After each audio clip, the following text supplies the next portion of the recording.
facilitator, Dr. Dorothy Itudo. I hand it over to you. You can take charge. Thank you, MJB Management and Integrated Services.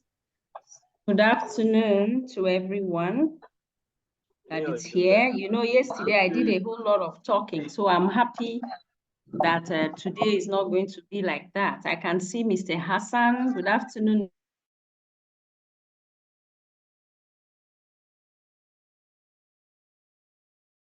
Not putting your title. Okay. No problem. All right. So, and Engineer Rotimi, I think he said he's not a pharmacist, so I will be very careful today. So, I'm so happy to be back here. For now, we just have 2 people. I think others will join us because time is of the essence. It's the weekend, and I wouldn't want us to take too much.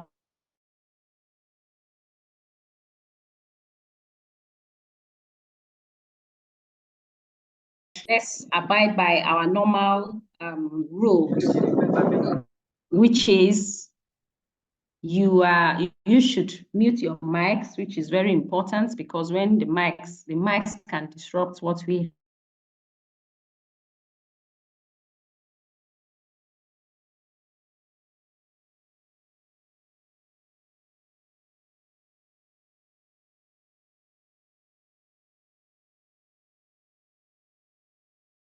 wrap up everything with that we have.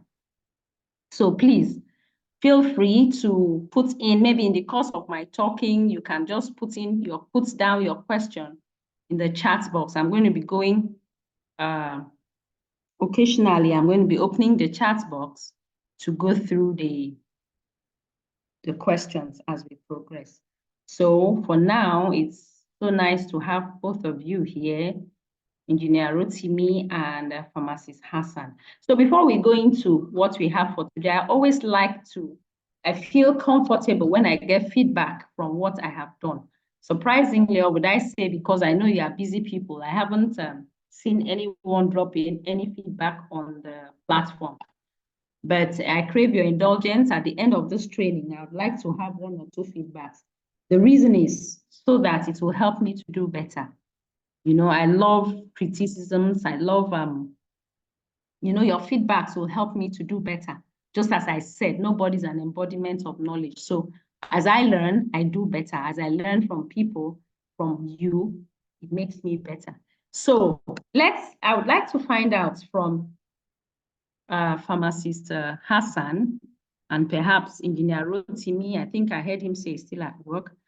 But nevertheless, I would like to hear something. What did you take home yesterday? Maybe a sentence or 2 or something that stood out for you, at least something that is worth the while that you can say, yes, I learned yesterday, you know, from the training. So before we move into what we have, please, I would like you to share whatever you learned or something that stood out for you yesterday. Thank you so much. The floor is open, Mr. Hazis, Pharmacist Hazis, Hassan, sorry. Hassan. Thank you, ma. Yeah, you're welcome. Thank you. Yeah, yesterday lecture. So during the lecture, I was learned that in case of any emergency, so we need something that is called putting. So Okay. that we need to plan ahead. Then after we have made our plan, then we need to organize.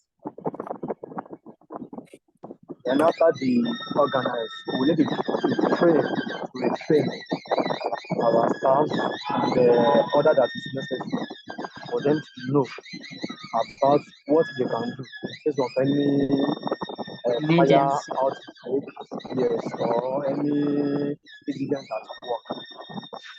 Then wow. Another one is talking about the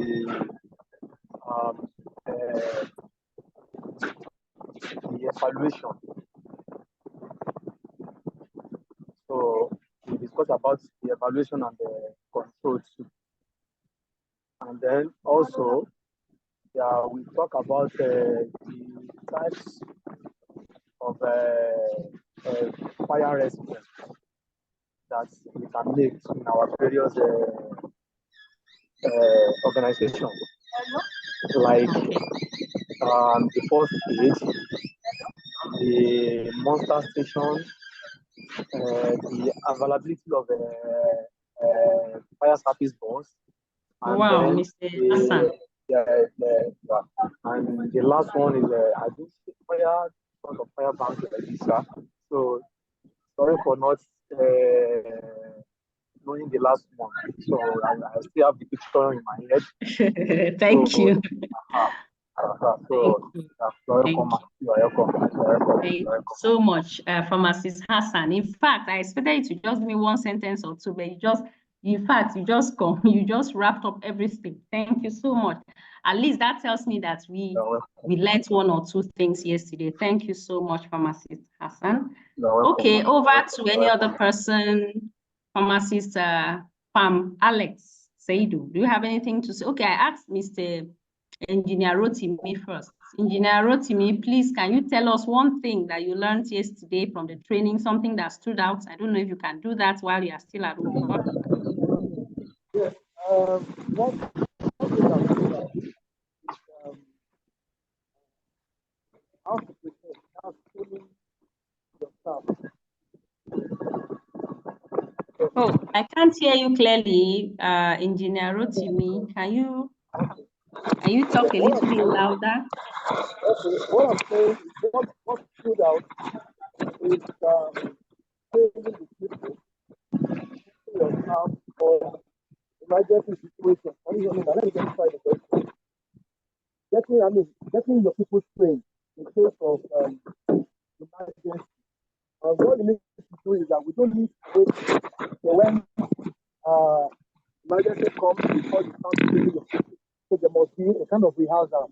So that by the time you rehearse, for example, if there's a fire situation, you now realize that if there's a fire situation, this is where we assemble. This is what you do in case there's a fire. This is how to put off the fire, like most times.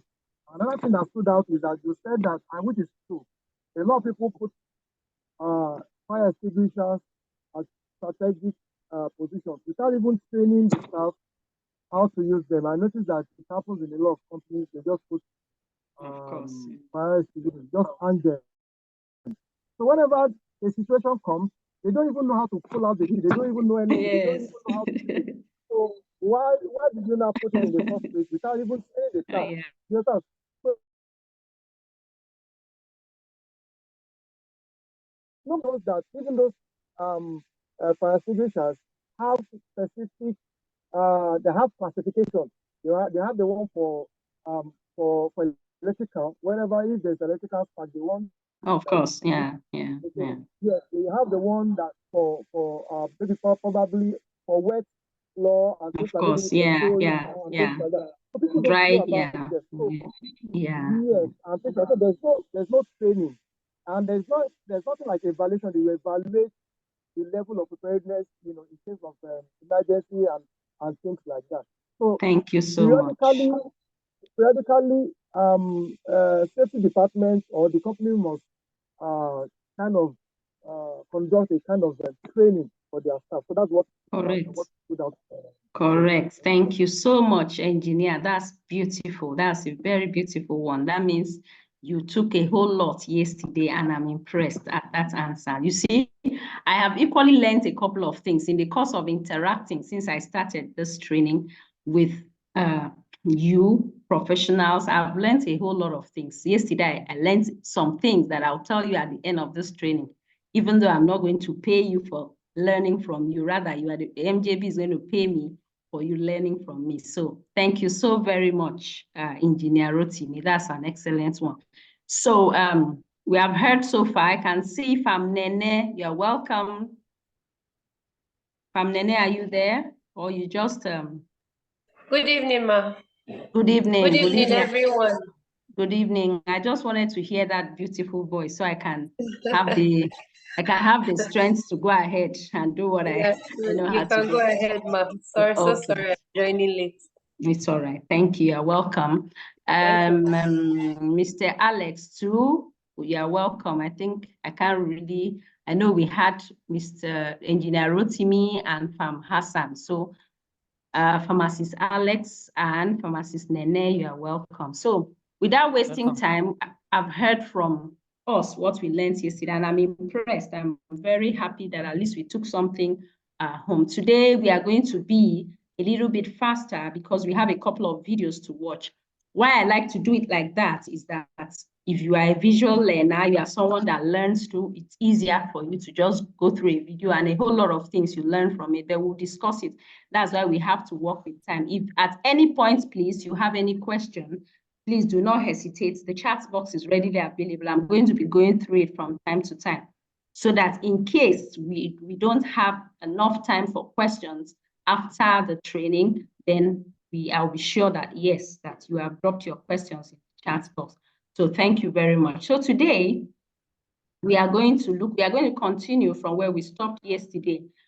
We are going to look at the rest of the modules in our course outline.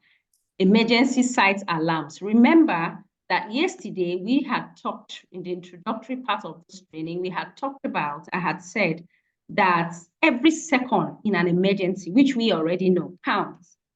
Every little second, every second you have, if you don't act, anything can happen. Today, we are going to look at emergencies, the different types of emergencies like we have in our course outline, fire emergency, medical, environmental, and all that. We are going to have a cross-section of how we can handle these things, just a cross-section, because time is not friendly with us. The beautiful thing is I'll ensure that MJB management gets the slides that I have taken time to prepare. So everything will be sent to you as usual.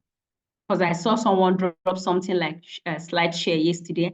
So I know they know what to do, what they have been doing. They know how to do it best. So they are going to let you have the slides so you take your time. The purpose of this is please and please, I still crave your indulgence, those of you here, whatever you learn here, the things you have, you learn here, please extend it to your organizations. You don't have to hoard the knowledge. Let them know, because some of our, just as pharmacist, Engineer Rotimi said, concurring what I said yesterday, so many organizations have fire extinguishers, they have all these things. When you come for your routine check, like we go for routine check sometimes, they have all those things, but surprisingly, you'll be surprised that they don't even know whether it's even in good shape or not. No one knows how to use it.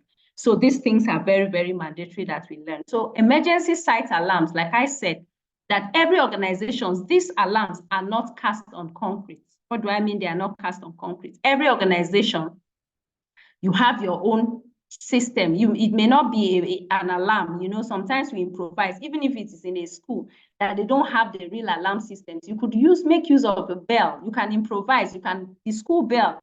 So long as you know how the alarm sounds, if it's a long blast, if it's a short one, which we are going to see. So there are different types of alarm systems that make people know that something is wrong. Well, once they hear that, they know something is wrong. Hence, the importance for all the things we talked about yesterday, planning, organizing, everything we talked about yesterday, the POTE, I talked about POTEE, the acronym, everything is important.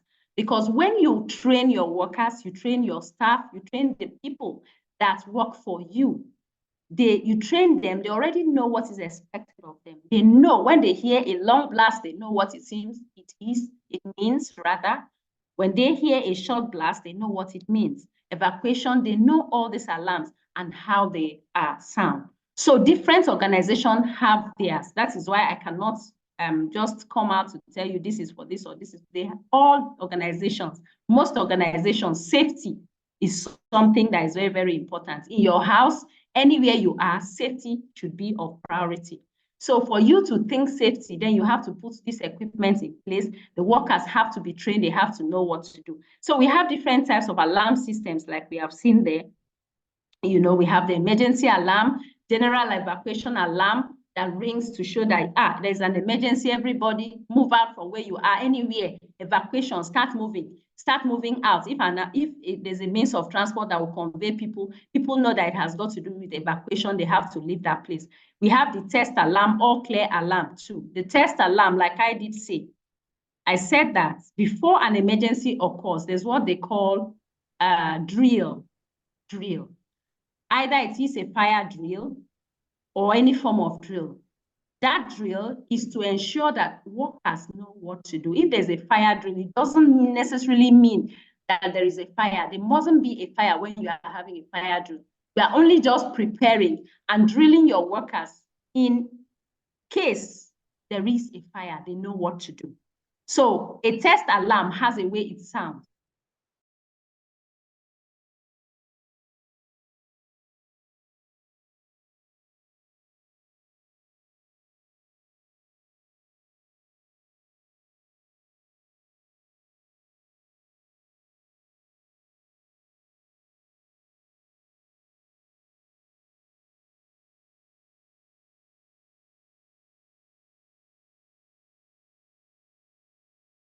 Different types of emergency alarms, like I talked about, different types. Now we have the one long blast, one long, one short, or very long.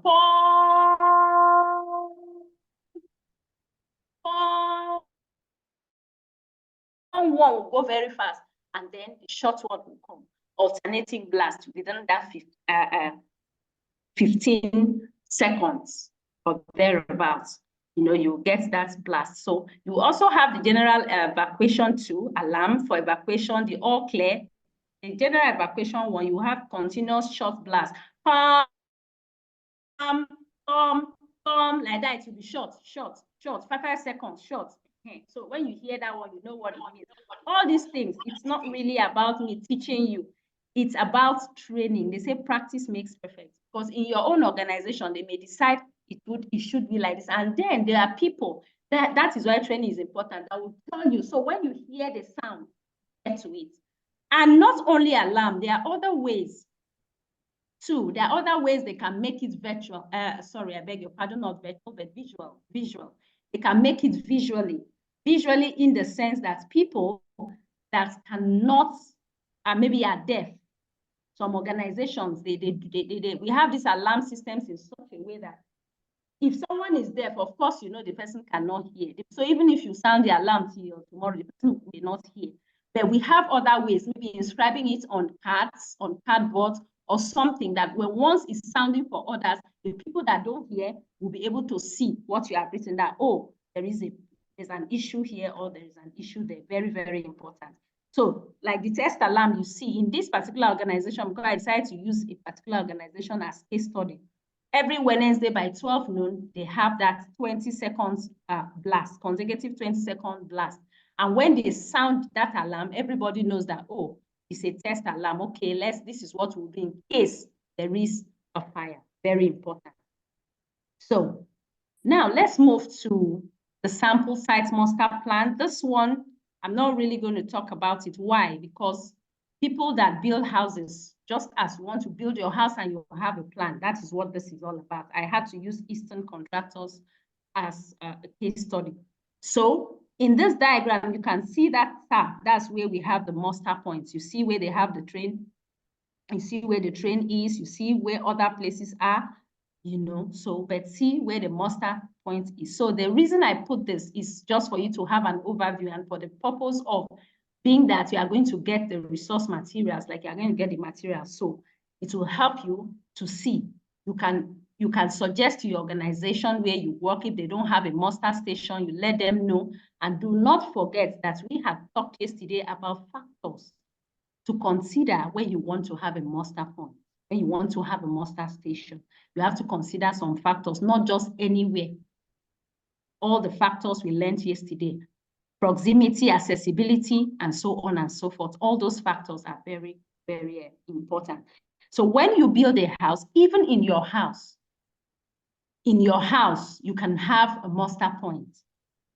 If something happens in your house, there is an emergency, everybody conveys at the muster point. Even a visitor, somebody like me, if I go to somebody's house, God forbid, I don't pray, and maybe there's an emergency or something, and I take my eyes and I see the muster points, because it's always strategic. They keep it in a strategic place, and there's always the sign. There's no muster points that you will not see it written on a board or painted there on the building or somewhere, muster points. So you know exactly what to do. You don't wait for somebody to tell you to get there. So this diagram is just an overview of what you can do. Maybe this is a diagram of a place, of a facility where the muster points are located. All right. I need to move because we have some videos today. We are going to have to watch a couple of videos. All right. Now, medical emergencies. Remember that yesterday, in the course of talking, one of us, I can't really remember, one of the participants made mention of about pressing the chest. I heard him say something like, you need to press the chest. Maybe it's a medical emergency, somebody slumps or something like that. And I also equally told you, I also equally told you, is if you have any question or anything, please put on the chat box. Right now, I haven't seen anything. I've just seen attendance. So it means we are still on the same page. So now, so many things happen medically. So many things happen. Someone can faint. Someone can be eating and choke. Things can happen. And emergencies, like we said, are things that are not planned.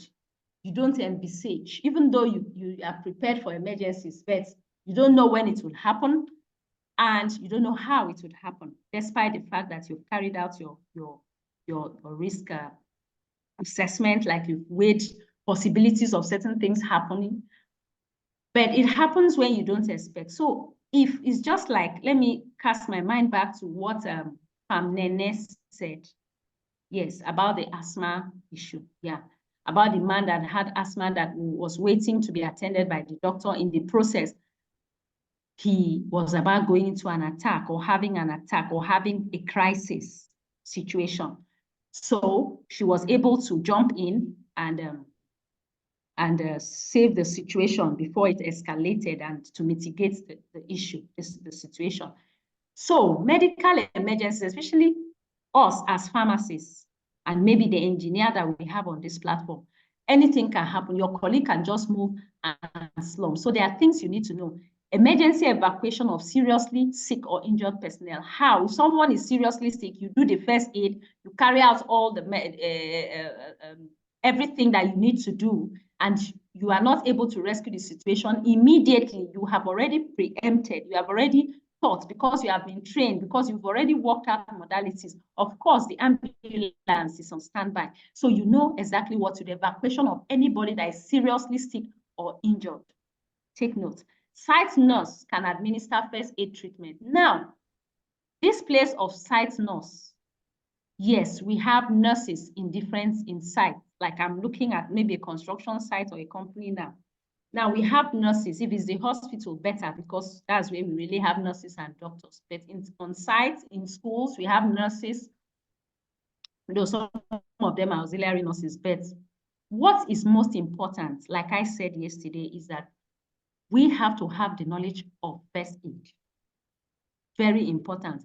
Never consider that maybe, oh, I'm spending money or this and that. But I believe that knowledge, if you think that knowledge is expensive, you can just try ignorance, and then you see. You can try to be ignorant when something happens. Imagine a situation, something happens that could have been nipped in the bud, that could have been rescued, goes out of hand. Why? Simply because you lack the knowledge or the know-how as to what to do at that point. It can happen anywhere, even in the house. So everybody, I encourage everyone.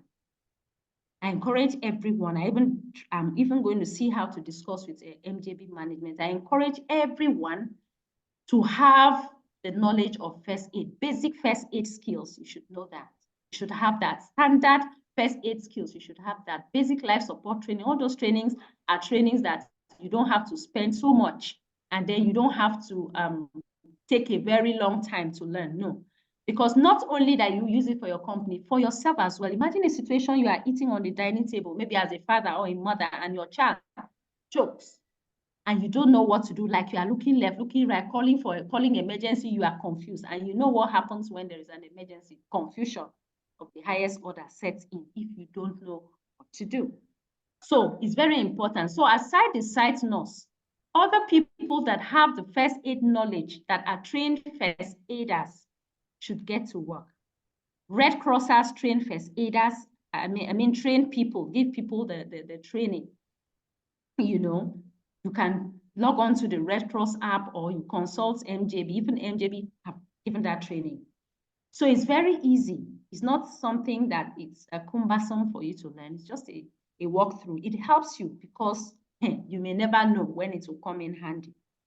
So not only the site nurse, because if you have one site nurse in the whole facility that knows what to do, it's not very good. People should get trained on how to administer first aid. Someone chokes, someone faints, you know, heart attack, heart failure, and do not forget that heart attack is fast killing people more than any other thing. In fact, malaria could give you a long time for you to treat yourself. Typhoid could give you a long time. Even HIV, you could even have HIV and you live for a very long time. But cardiac arrest, heart failure, in a split second, we have crossed over to the great beyond. You move over to that side. So I don't know why. I'm always very passionate about first aid. So please pardon me for wasting a lot of time there. So inform safety officers and your supervisor. You know what to do. This is the channel. Evacuate the victim through the ambulance.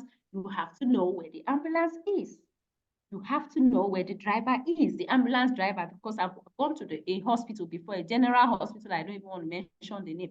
And it was an emergency time. They just brought in a woman, you know, and they didn't have oxygen there. So they needed immediately to transfer that woman to just a stone's throw, not far, the closest bed. Before they, where is the driver? There was so much confusion. They say the driver went for lunch, because it was actually lunchtime. The driver went for lunch and someone had to hop into the ambulance to, you know, all those things. And because of all those forward and backward, before they could convey the woman to the next place, the woman was. So anything you can do to save a life, because the bottom line of all this emergency response, first aid, most of these health-related trainings that we have is geared towards saving life and prolonging the life of a person. That's all, nothing more. Okay, so transport to the nearest hospital. So let's look at the next one right there. Medical emergency first aid kits, like emergency first aid. First aid is the first treatment given to a person before the arrival of medical practitioners. That's first aid. So these are some of the things you need. You need a full, how do I call it? A well-stocked first aid box. I have gone for inspections before in some organizations. They have first aid boxes, but they don't have the major things in there. You ask for a triangular bandage, it's not there. You ask for cotton wool, it's not there. You ask for this, you ask for the things that plaster, it's not there. So not only just having a box and decorating it the way we have fire extinguishers and decorate it and keep, no, we should make sure we have the contents fully loaded with the contents in the first aid box, so that it can be used. Even if the nurse is not there, you know exactly what to do, that someone has a cut, or someone is bleeding through the nose, or someone just fainted. What to do is very, very important. So a first aid box should not lack, be it in the house, be it in the school, be it in anywhere. Make sure you have a handy first aid box that can be easily accessible. Very important. So these are some of the things that we can find in the first aid box, as well as also, we should also have an AED machine. An AED machine is quite expensive. It's very, very expensive.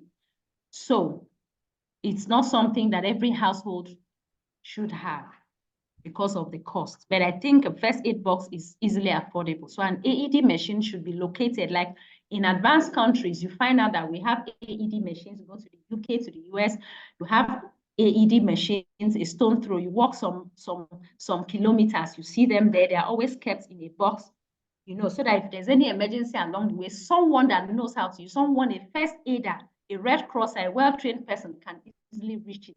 And a beautiful thing about an AED machine, that's an automatic external defibrillating machine, is that it tells you what to do. It tells you remove this, place it here, on this, do this, do this. It gives you instructions. So in terms, when there is an emergency, whether you are trained or not, it's easy because you follow the prompt of the machine. It tells you what to do. So now I want us to just quickly look at this video and maybe we'll talk about it.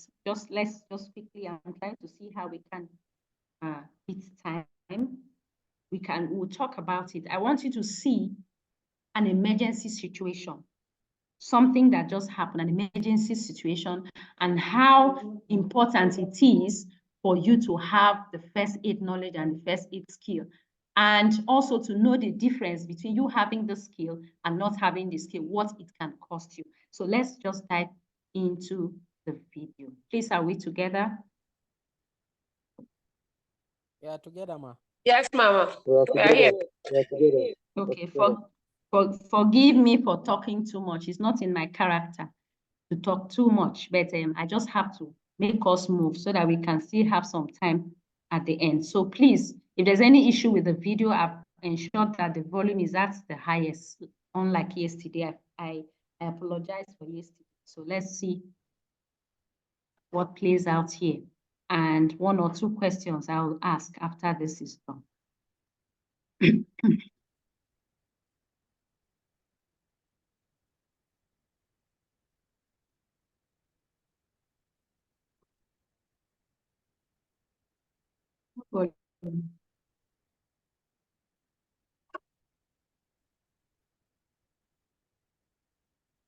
I need to know whether they are. Okay, please, I need to know, is the volume loud enough? Is it better than yesterday? No volume. No volume, No ma. volume. No volume. Oh, No okay. volume. No volume. Once And my again. video is pausing. Okay.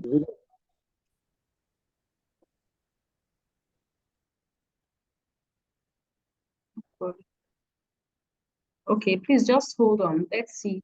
Let me see what would be the problem. I guess there's still no volume. No volume. Okay, there's still no volume. No No volume. volume, ma. Okay, please No just give me a second. Give me a second. Let's.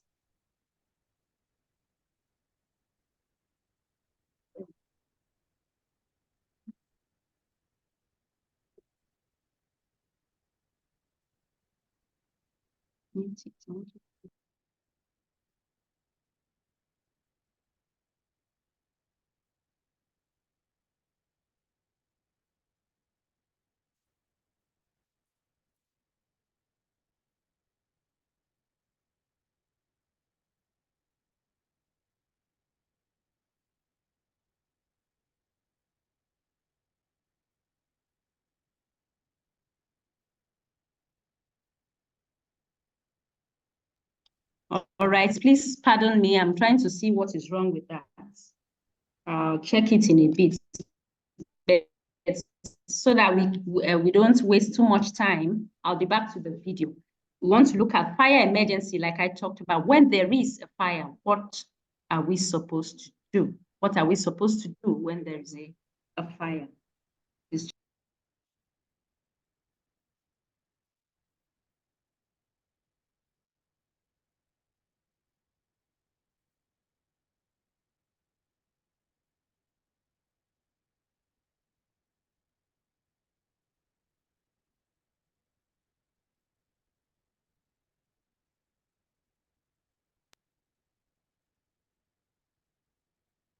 Okay, please, I'll need you to tell me if you can hear me now. I've just shared the sound on my system. Let me see.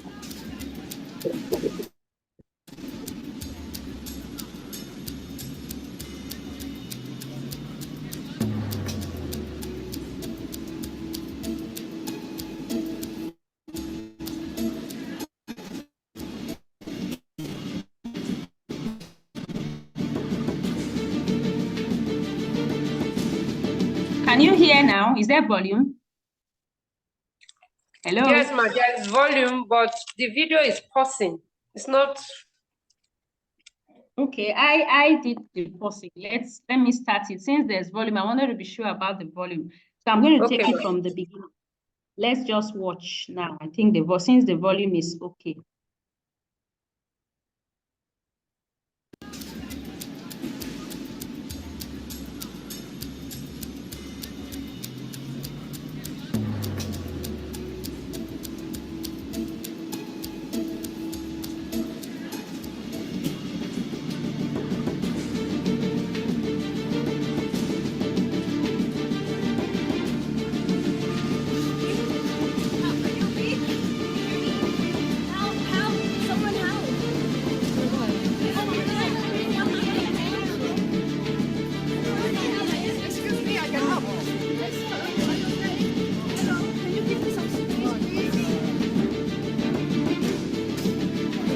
help me call the ambulance?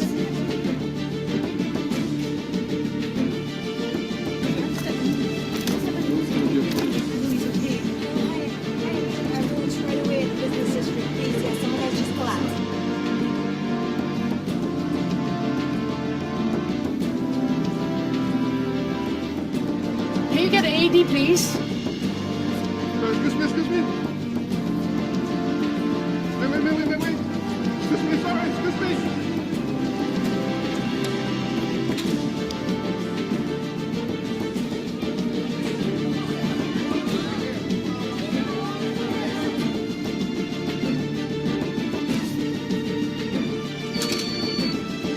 Begin by removing all clothing from the patient's chest. Feel one place pad exactly as shown in the picture. Press firmly to patient's bare skin. No one should touch the patient. Okay, guys, stand here, guys. Analyzing. Shock advised. Press the flashing orange button now. Deliver shock now. Shock delivered. Be sure emergency medical services have been called. It is safe to touch the patient. Begin CPR.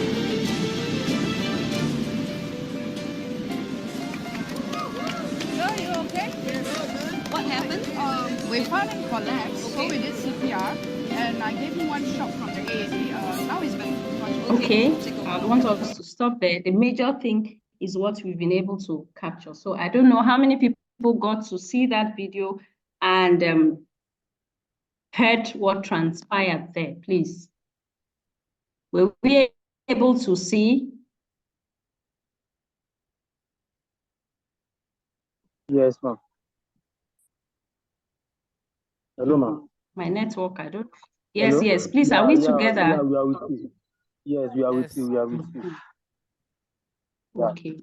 Network, I pray that it doesn't give us headache today. We don't want to have that headache. So practically, what did we just see there? I just want one person that really saw it very well. What just transpired there? Maybe in just a second, tell us something that was important or what you observed from the video that we just watched. Who is going to build the cat? Yeah. Okay. Once again, pharmacist Wali Hassan is on the line. Okay, pharmacist Hassan. Okay. What happened was that they are on their way going. There is a sudden shock, and the man fell down. So the woman tried to call for help, and then they firstly they pressed the chest.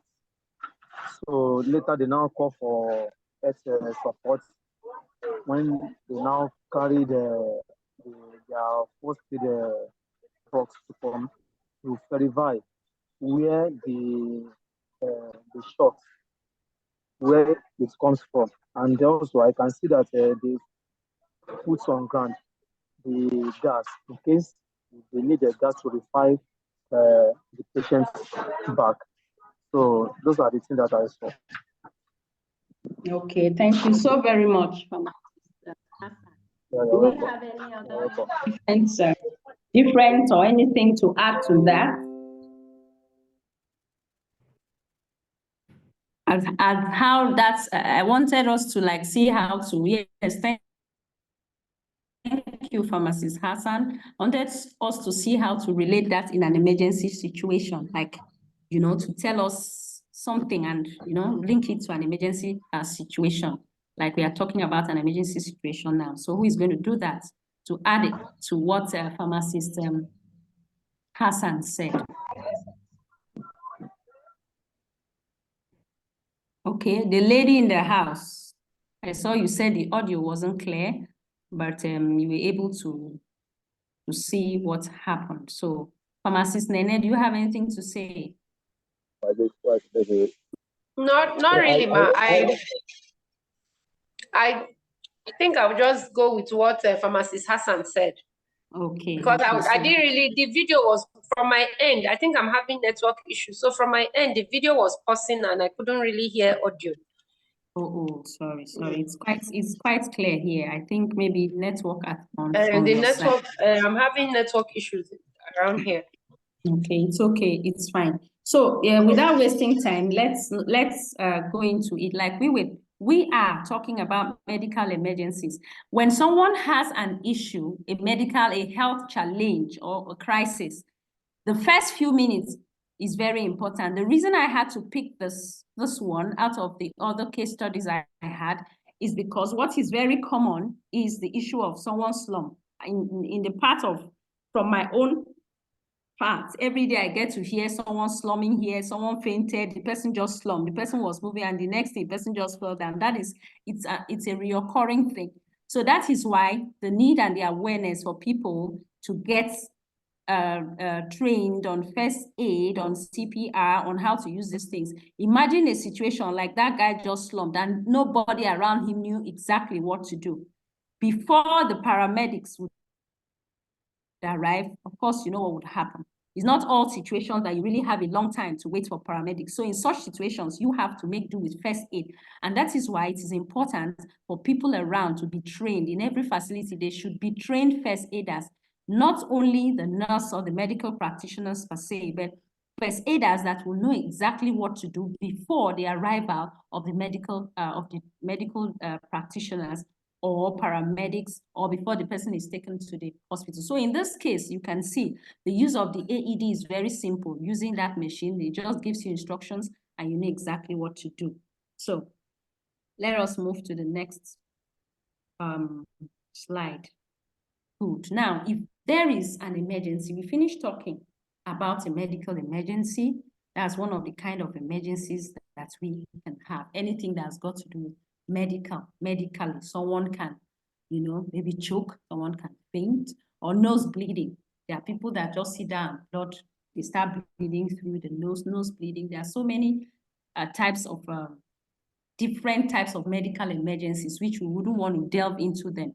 But medical emergencies, we need to have the knowledge on what to do. Emergency responders, at least some of them should be trained on first aid, especially those that are that have to handle medical emergencies, because you need to know it. It just goes hand in hand. Emergency response, how can you respond to an emergency? How can you salvage a situation from getting worse if you don't have the knowledge? So now let's look at fire. We've talked about medical emergencies. Let us look at fire. Fire is another type of emergency situation. We get to hear fire outbreak here, fire outbreak there. Even in our houses, we have our gas cylinders. Like I gave you an illustration the other time that I didn't know that my gas cylinder was leaking. I didn't know. Thank God for the little safety knowledge I have. Very little knowledge I have. You know, I knew something was wrong, and I had to. When I perceived the smell of gas, I knew that something was wrong somewhere. So that could have easily, God helped me. That would have easily led to fire, maybe ignited a fire in the house. And before you know it, it would be a different story.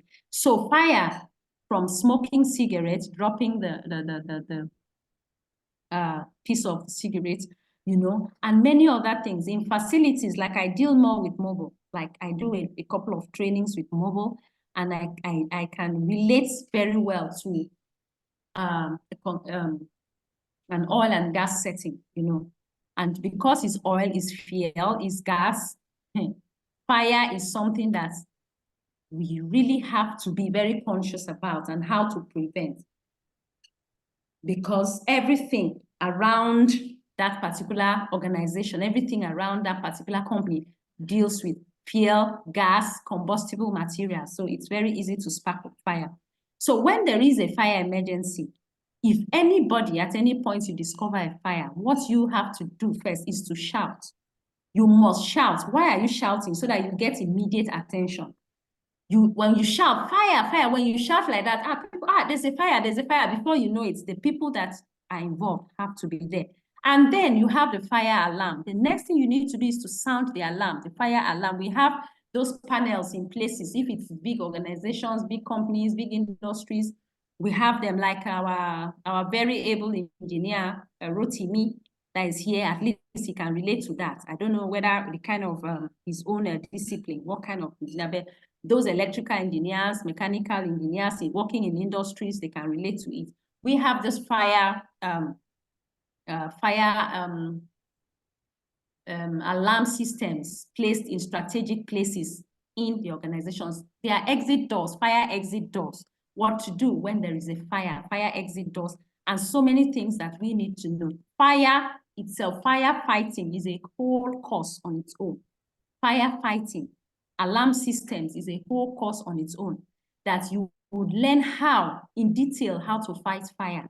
This is just an overview, like it's just an emergency response training that is not only dealing with fire, but you can decide to major in a particular field. You may want to specialize in a particular one. And if you are interested in fighting fire, then in detail, what to do when there is a fire, what to do and what not to do, all those ones, it's very, very broad. Fire fighting, fire on its own is a very big, broad topic. So you sound the alarms, like we said, and then fire wardens, those that are in charge of fire, they know what to do, they are handy.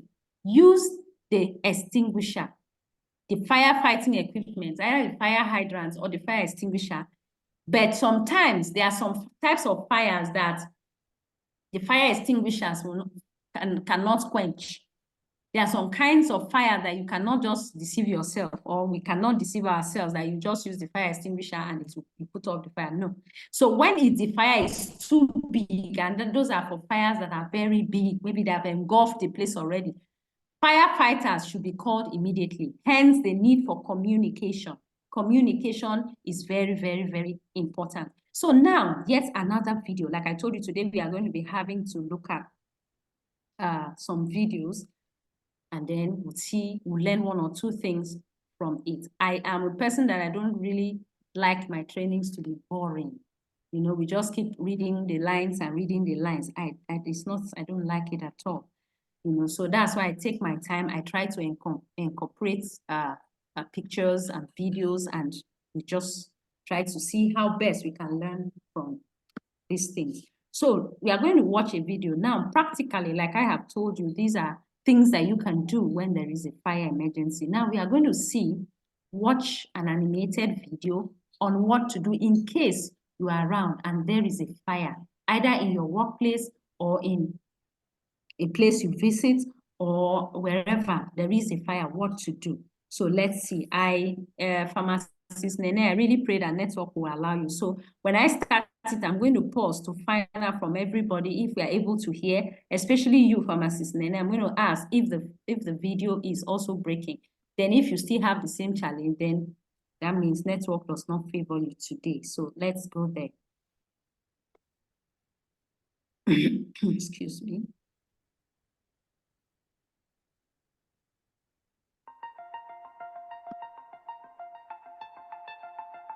Whenever you are out and about, take careful note of both your primary and secondary exits. Be aware of the nearest fire alarm. All right. Please, are we together? Is it loud? Yes, ma, I can hear. I can hear this one. Yes. Okay. Yes, we are together. I've not heard the voice of Engineer Rotimi. I know he's at Yeah, work. Engineer very Rotimi, clear, please, very can you see it? Very clear, yeah. Okay. Very clear and very, sound is very clear. Okay. Very clear. All right. Thank you. So let's get back. Thank God we are all together. This one shouldn't pose a problem to us. So I'm just going to start and then we'll go there. All right. Whenever you are out and about, take careful note of both your primary and secondary exits. Be aware of the nearest fire alarm pull station and fire extinguisher. Take the time to carefully read and understand the emergency evacuation plan and procedures. Also know the location of the assembly points. When you hear the emergency evacuation signal, you have 4 tasks. These can be remembered by the acronym RACE. The R is for rescue. Rescue anyone in immediate danger, but never put yourself in danger. A is for alarm. Sound the alarm by calling the emergency number, and if available, activate the pull station alarm. The C is for confine. Confine the fire by closing all doors and windows. E is for extinguish or evacuate. Use the fire extinguisher. However, if the fire is too large, evacuate. Operate the fire extinguisher by remembering the acronym PASS. Once you are in a safe position, ensuring to maintain a clear exit behind you. P, hold the pin. A, aim the nozzle. S, squeeze the handle. S, sweep the spray back and forth over the seat of the fire. Please see your supervisor if anything remains unclear or if you have any further questions. Thank you for your attention. Okay, so I would like to ask, like I said, that we're going to watch this video. Thank God it was clear enough. I just need, from the video we've just watched, I just need us to say one or two things that we should do when there is a fire emergency from the video I've just watched. And also to talk about the acronym there, what it means before we proceed. When there is a fire, what do we do? Just need to hear feedbacks from us. I don't know. Since we all agreed the video was clear, can I hear? I haven't actually heard anything from Pharmacist Alex. I don't know if he is at work. So Pharmacist Alex, can you just tell us one thing that we should do when there is a fire emergency from that video? Are you there, Mr. Alex? Yeah. Hello, everyone. Hello. Okay. Okay. Okay. From the video. Okay, I don't know. You are still at work. Are you still working? Yes, ma. Okay. Okay. So can you spare just one sentence is all we need from you. All I need, just one sentence, so I can move to another person. If you watch the video. Yeah, yes, I watched the video, ma. So when there is just one sentence. When there is fire alarm, we need to when there is fire, we need to set fire alarm so that we can be able to alert or inform the other people that are within the organization, within the facility. Thank you so much. Thank you very much, Pharmacist Alex. That means you watched it. When you are close to where there is a fire, of course, you know a fire does not happen in all the places. You can just spark from somewhere. When as you sight that fire and there's a spark, then you just have to put on the alarm so that everybody will be alerted that there is a fire. Thank you so much, Pharmacist Alex. Someone else, please, who will build a cast. Hello. Someone else. Yeah. Yes, Pharmacist, please. this is the Pharmacist Hassan. Okay, Hassan. Okay, Yeah. Pharmacist Hassan, please tell us. So I learned about the race. Yeah, the acronym that okay, race. try to rescue. Okay. And then to put on the fire alarm. Then the third one is combine. And the last one is for us to evacuate. Okay, thank you so much. That is an acronym, RACE. When there is a fire, that acronym RACE is very important. You rescue anybody that can be rescued at that minute. You set the alarm immediately so that everyone can be alerted that there is a fire. You confine the fire, close the doors, close the windows, confine the fire so that it doesn't go proportionately out of hand. And then you can extinguish. If it's a fire that is a small fire that you can use the fire extinguisher, you can extinguish the fire, or the E could equally stand for evacuation. If it's a serious one, you know, people just have to start moving out of there. They have to be evacuated. Thank you so very much. Any other person? One last one before we move. I also crave your indulgence too, that we shouldn't have break today since it's a 2-hour thing. So I wouldn't want us to have break so that we can exhaust what we have. I want to assure you that 5 minutes to 6, I am done. Is there any other person with something? Another one that is very important that I noted is that when you are okay, is this our only engineer? Is this our engineer talking? Yes. Okay, go ahead. Yeah. One thing that is important, okay, don't try to be an hero when you are trying to evacuate. Don't put yourself are in danger. You know, sometimes while you are evacuating at Right. times, like you put yourself in risk by being affected by fire. You know what I'm saying? So Yeah, just of course. evacuate people to the muster point, you know, to a safe place. Then call the fire side. Don't say, oh, I can do it on the road. I'm almost done. Not put yes, because at times without fire gotten someone, smoke too. And the smoke without fire, Yeah, yes, yeah. and still, you know what I'm saying? So that's Yeah. another one. Yeah. And Thank you so much. when there's a smoke somewhere, you know what there are some steps that you do. Sometimes you can cover yourself with blanket and water. You know what I'm saying? Then light Yeah. because the smoke will come up and while you are Of course. Oxygen is down. Yeah, oxygen is down for you to breathe. Yeah. So that's what I just wanted to say. Thank you so much, engineer. Thank you so very much for that wonderful contribution and your answer. Yes, when there is a fire, like you rightly said, we talked about it in the introductory part yesterday, that as much as you want to help anybody, think about yourself too. Your personal safety should be paramount. Don't go in a bid of you trying to rescue somebody. You are going to get yourself injured. Then at the end of the day, what is the sense? So very important. In as much as we are learning we want to help rescue people, we want to help save lives, want to do our work, job judiciously. We should also look at our own health as our own safety as well. How safe are we in the course of doing these things? Thank you so much, engineer. I don't know if there's any other person before we proceed. Now we are going to look at the alarms, like I talked about. After watching that video, you see what to do. Remember that acronym. The reason I like acronyms is it helps to make some things stick. For instance, maybe you've just forgotten. Well, once you remember the acronym, it's easy. There are certain things I don't forget. Far back, I learned in primary school. Why? Because of the acronym. When I remember the acronym, wow, I just get to it. I know that, yes, I cannot forget it, you know. So that's why acronym is better. So RACE is the acronym that we have extracted from this video. Rescue, alarm, confine, evacuate, or extinguish the fire. If it is a small fire, if it is a big fire, please do not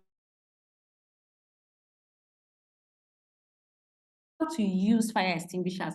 Very important. I am passionate about that because having carried out my inspections for some time, like I said, I've seen people, in fact, I have to laugh. In some cases, I just laugh and wonder how people could just gamble with human beings' life. You know, that's gambling, like you just gamble. And how an employer can just gamble with the lives of his or her employee, because that's gambling. You have fire extinguishers, you don't train them how to use it, you don't even know how to use it, there's nothing done just to fulfill all righteousness, is just there. Initially, when you ask them the safety devices they have, they tick, we have this, we have that, we have this, we have that, yes, fire exit, this and that, we check all those things. But when it gets to truly going to inspect, we have times we go to inspect. That is when we really see the real thing, that most of them don't know how they use it. Some actually have an industrial first aid box. What I mean by industrial is the very big one that you have everything in it, everything. Doctors use it sometimes because they also have some of their equipment in it. So you see some companies, they have that big industrial first aid boxes, but they don't even have some content in them, and some don't even know how to use them. So please, this training, it should be, I know most of the things we are learning here, we already know because we are seasoned professionals. We are very intelligent people. You already know it. So there's a difference between knowing something and actually putting it into practice. So please, I still crave your indulgence. If you do it, if you do what you know how to do best in your little corner, I do mine. Pharmacist Nene does hers, Pharmacist Alex, and so on. If we do us in our own different places, in our own little corner, I think we will be able to, as much as possible, curb some of the issues that we've been having, salvage some of the situations that have been blown out of proportion when we know exactly what to do. So thank you very much for those responses. All right, now we are going to look at, like I told you, that alarms are different and it is not cast on concrete. It depends on what your company wants. It depends on their policies. It depends on OSHA, OSHA standards. OSHA means Occupational Safety Health Administration. So it depends on in their area, in that facility, what it means. And lest I forget, sorry, I have to take you back just a second. I've just remembered something now that I feel I should tell you, even though it's not part of safety, but let me just tell you. Now, there is what we call Good Samaritan laws. Good Samaritan laws in first aid. I'm a member of International Red Cross. That's why it's easy for me to say these things. You know, so there are people that don't like to help others when there is an emergency. Maybe you see somebody fainting and you know what to do, but you know, we are in Nigeria. Right now, I am in Nigeria. So you may want to say, let me not go and try to help that person. If I attempt to go and help that person and the person dies in the course of me, in the course of me trying to render first aid to that person, I'll be arrested. I'll be taken to court and all those stuff. Yes, as Nigerians, with what is happening in our country, we are very careful. We are being very careful. But I just need you to know that there's a law. They call it Good Samaritan law. That law states that you cannot be held liable. You cannot be taken to court. Legal action cannot be taken against you if you attempted to help somebody, to save someone's life. For instance, maybe like that guy that slumped, you actually know you should do CPR, you should carry out CPR, you should get an AED. Maybe in the course of you doing the CPR or trying to resuscitate the person to come back to life, to start breathing again, you lose the person or something happens. You would not forgive yourself. Forever, you will not forgive yourself. So that's why it's important. I just say, let me cast back that law and just bring it, just came to my mind right now, that you can help anybody in an emergency so long as you know what to do. That's why knowledge is important. You can help someone in you trying to help that person, giving first aid, giving CPR to that person, and you lose the person. You've done your best, but the person still doesn't come back to life. You cannot be sued to court. Why? Because you acted on good faith. You acted on good faith. The bottom line was to save that person. You did not have any ulterior motive. So there is no court of law that can hold you, that can institute legal action against you because you attempted to resuscitate a person and the person, except the only condition, the only way it can go wrong is maybe you don't do the right thing. For example, this CPR, you have to give 30 chest compressions and 5 rescue breaths. You are supposed to breathe mouth to mouth, kiss of life, resuscitation, breathe in the air into the person, and you do the compressions, 30 of it. And you don't know what to do, you go and complicate things. That is only when, and even then, the law will not take its full course because you acted based on good faith. So, needless to talk too much on that, because we are not doing first aid training here. We are only doing emergency response, but it's important. Let's look at some of the alarms that we have. Now, in any organization, you as an emergency responder now, you've taken this training, you may wish to take a step, go into your management or to your administration, and by the time you get your certificate, let them know that you are an emergency responder. Take note that as an emergency responder, you are not a firefighter, like I told you earlier on. That firefighting is a big, it's another profession on its own. So the only place your firefighting can stop is in the use of fire extinguisher that anybody can use, anybody that has the right knowledge of using it to quench little fires. But when it comes to big fires, a firefighter is involved. So, and as an emergency responder, you know how to go about, you know what to do, you know how to channel people, evacuate them, move them to the muster points, and do those little necessary things that you need to do. Because if you go all out to say you are fighting fire using all the methods, you are not a firefighter. So you may have some lapses in some areas. It's just like a first aider wanting to go and give someone medicine, that's like medication.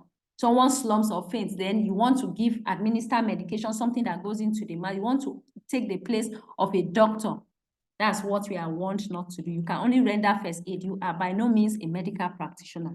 You are just helping to see how to make that person to remain, how best you can give the person a higher chances of survival before the arrival of the doctor. So let's look at some of these alarm systems.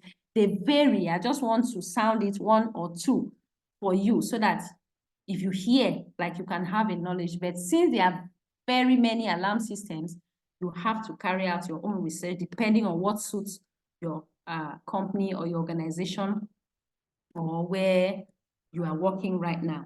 So let's take a look at one. Some alarm systems, some ringtones sound like this. Let's look at the next slide. All right. Now let's look at this one. It sounds like this. I'm just going to take it. I won't take it to the end of the video because all through is the alarm. And it will take our time, but you'll just hear how it sounds.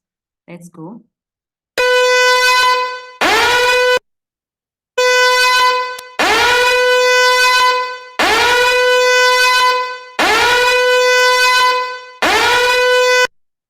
So there are some forms, types of alarm that sound like that. It wants to sound like an ambulance. At least we all know how an ambulance sounds. And when we see the ambulance on the road, we hear the sound from a distance. We know something, either they are taking someone, rushing the person gently to the hospital. That's for siren. Okay, so some alarm systems in organizations sound like this. Then we have another one. Let me go there. Okay, so on this one now, we know we are talking about fire emergency. So this is how a fire alarm sounds. Already you can see it there, though not too clear, but just try to see how best you can see it. That's a fire alarm system. We have it in organizations. You just see them by the wall. If you train your workers, they know what to do. If there's any fire anywhere, anybody can put on the fire alarm so that everybody will know, and the people that need to be there need to be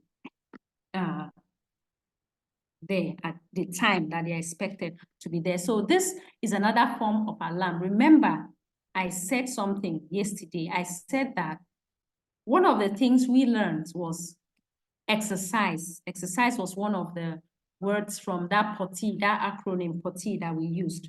Now, exercise, you have to train your workers so that as you are exercising, they get to know what is up. They know that when there is a fire, this is what they are going to do.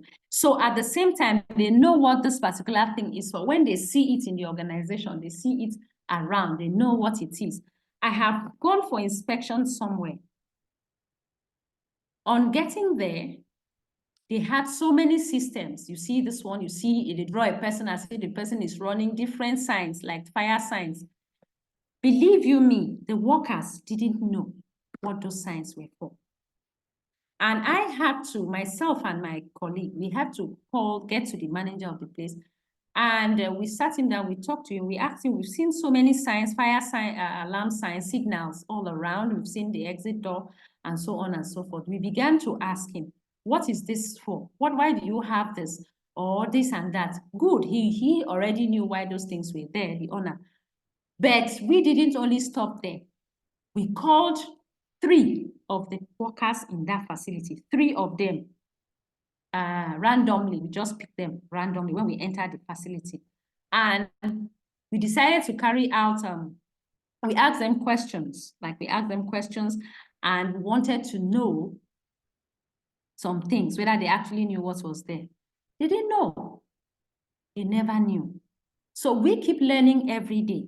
Even if your employer doesn't tell you what it is, thank God you have been in this training, and thank God you are knowledgeable professionals. So it's not a big deal. Now, knowledge is everywhere. You can just Google it. You can just check your YouTube or your spare time. You can take time and go through these slides. That's why I have promised and assured you that MJB, as they know what to do best, they are going to make the slides available. Take your time, study it, know what to do. You could equally use your time and train your colleagues. Equally set a time, train your colleagues, and let them know what is there. If you spark up their hunger for it, they would move out and do enough training for themselves. The more people that are knowledgeable, the safer a work environment is. So this is they didn't know. It was after that we now ensure that they have to have safety drills, they have to have fire drills, we put so many things in place, modalities in place. We had to draw their attention to the fact that they needed to follow that POTI. They needed to know how all those steps, they had to follow it so that if something happens, imagine in a situation or in a scenario where something happens and people don't know what to do. It's sad. So let's check out a fire alarm and how it sounds on the next slide. I'm still checking the chat box and I seem not to have seen any question from anyone. Please, are we together, please? Yes, we are together, ma. We are together. Okay. I'm just together with a gentleman. I don't know if others are with me because I just heard the voice of a gentleman. Please, are we all together, please? We are together.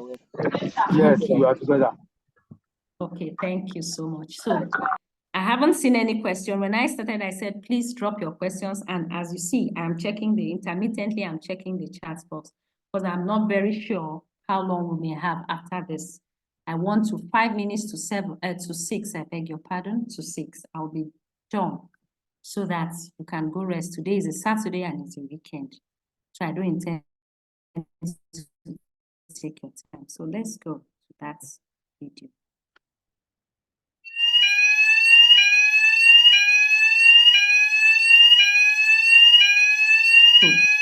So that is a fire alarm. Where I work, when there is a fire, that is what happens. So if we are in any part of the room, the place that we are, or in the university that we, any part of the place that we are, you find yourself at the muster point. You evacuate, you move yourself, you listen to the alarm, you know where the fire, you know there's going to be, we are going to have instructions given, you know exactly what to do. So that is exactly how a fire alarm sounds. If you see any different one, it's very rare for you to see anyone that is different. Normally, it's a short blast that goes long, a short blast after some seconds, another short blast, another one, just like that. I'm just going to sound it again so that you listen for the shots, how the blast goes. This is a fire emergency. Peradventure, you walk into a supermarket or you walk into an eatery or you walk into anywhere, an organization or anything, and you hear this alarm, immediately you know that it's an emergency alarm that says something is wrong as regards fire. It's a fire alarm. So let's just take it again once more before we move.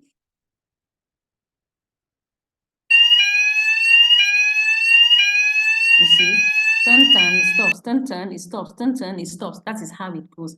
That is a fire alarm. Now, I don't know, in the hospital, I want to pause here because I don't want to do, I've been doing too much talking. I want to pause and hear. Those of us that are pharmacists here, that work in the hospital, yesterday I heard very good things about, at least I walked a mile into the hospital setting from what you told me. So I want to ask those that work in the hospital, do we have alarm systems around? Have you ever had any incident of fire? I just want someone to share an experience, if any. Have you ever had any incident of fire in the environment? In your settings, do you have fire exit doors? Do you have emergency exit doors? What are some of those things that you have in your environment? I would like to hear from those that are pharmacists. Please just share with us. Share with us. Me, I want to learn. I want to learn because maybe someday I may decide to start working in the hospital. So let me gain experience from this training. So who would help us? Who will build a card? Okay, pharmacist Nene, good evening. Go ahead. Yes, ma'am. Well, in my own hospital, we've not really had any situation that called for, well, for the past time, for as long as I've been working there, we've not really had any fire incident or any situation that was an emergency that we had to start moving people out. Yes. Thank God. So, and then our our hospital is built in such, the wards are built in such a way that there are 2 exits. There is the front door and the back door. So usually at night in the wards, usually at night they lock the doors, as maybe one of the back door is locked. Then everybody has access through the front door. But in the morning, they open up the doors and the windows. So we've not really had any situation that called for incidents us to and well, so far I know we have at the different units we have fire extinguishers and this buckets, the bucket of sand with sand, fine. Yes, buckets filled with sand. We have them stationed at strategic places. Okay. Yes, but we've not really had any events like that. Okay, thank you so much, Pharmacist. It's a beautiful thing to hear that. I'm so happy because this thing called emergency is something that nobody prays for. So if you've worked there and you've not had any incident of fire, it's something you should be grateful to God for. Thank you so much for sharing that with us. Do we have any other? Yes, we still have another pharmacist. Pharmacist Alex. Please, is there any? You are also a pharmacist, so tell us if you've had any incident of fire. It may not even it doesn't necessarily mean that it must be in the hospital setting. Share us. Okay, ma. I can vividly remember during my undergraduate in our school. There was this time around in the night, around 8 o'clock in the night. We just had this fire incident in our hostel, and we thank God that time. We thank God we have a fire extinguisher almost at the in front of each room. Yes, in front of the building. Nice. Yes, so when we have that instead of fire, we were able to use fire extinguisher. Use it. But yeah. We have yes. We have enough water. So since we cannot be able to use fire extinguisher. Okay. So we encourage ourselves. We encourage ourselves to use water. As we started using the water to put off the fire, then the security men have arrived and started using the fire extinguisher. I can remember this is the fire incident we had during my undergraduate in our hostel. Wow, that's so nice. Thank you for sharing. Thank you, ma. Hello. Hello. Hello.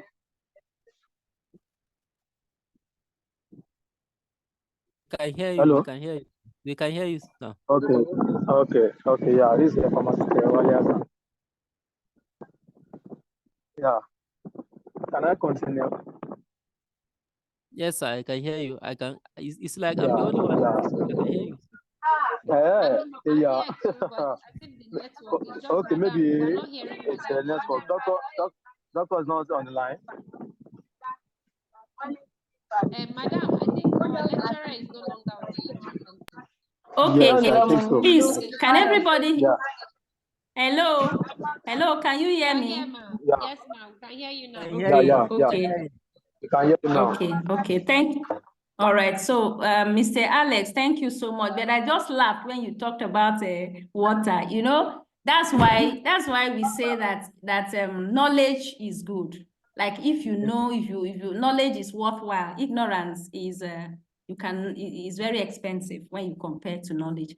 So like you talked about water, as at that time, like I too, it's not long I went into 10 years precisely. That's when I really went into. Before then, I used to think that, when there is fire, just bring water, a bucket of water, just bring water. So you just extinguish the fire. But the real sense is that now, because of the knowledge I have now, it's not really advisable to use water to put of fire because it absorbs.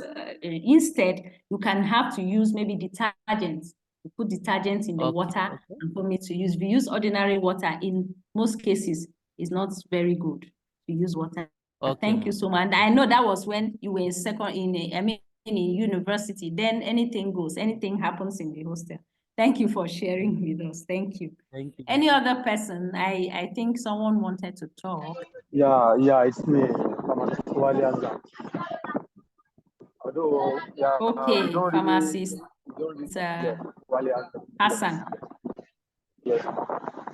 Although we don't really have any work, but the only thing that I learned about it was that the time that we want to put everything in order.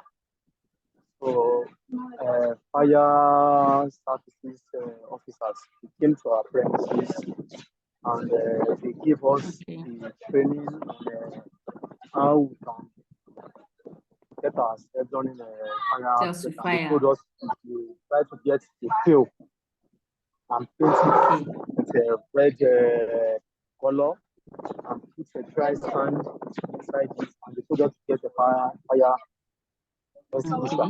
But during that time, we went ahead to go and get a small fire extinguisher. So they now told us that that is not the type of fire extinguisher that we use. Essential, yeah. Then I learned that there is a particular and there is a types There are of different fire that- extinguishers, yeah. Yes, we'll see it. So those are, yeah. So that was what I did during that time that it came to come and help us to put in place our fire stations, our working place. Thank you so much. Thank you so very much, Pharmacist Hassan, for sharing that with us.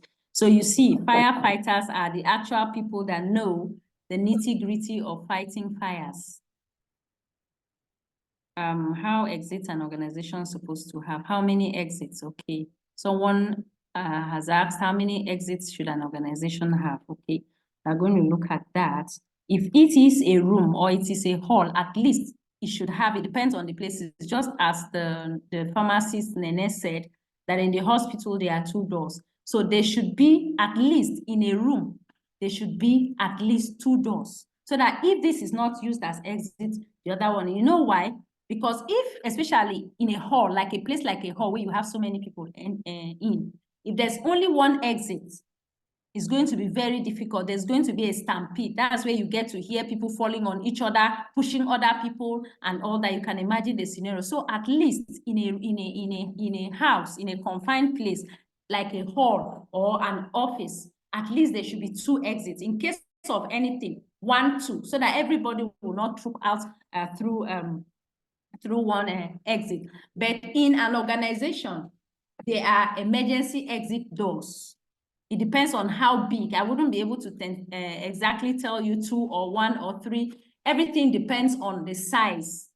An organization that is very big, that has many departments, this department, that department, and so on and so on, they will need more exits, more emergency exit doors.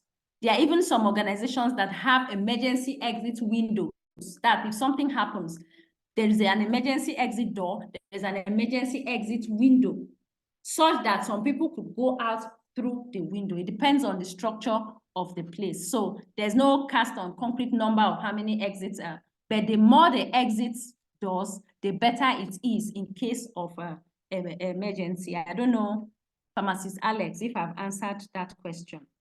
Yeah, Thank yes, you for ma'am. Yes, dropping ma'am. that. Okay, so now let us quickly, our time is just going very, very fast. Okay, we want to look at, these are some fire equipment, like we can see there. Some of these things, thank God we are going to have the materials, like I said, so you take your time and study them. You look at them because a whole lot of these things will be found where you work, found in the hospital, not all, but most of them. You can see the fire door there, you can see the loudspeaker, you can see what Pharmacist Nene talked about, the buckets with the sand, that's the fire buckets there, where you have the buckets with the sand, you can see the fire extinguishers. These are safety equipment.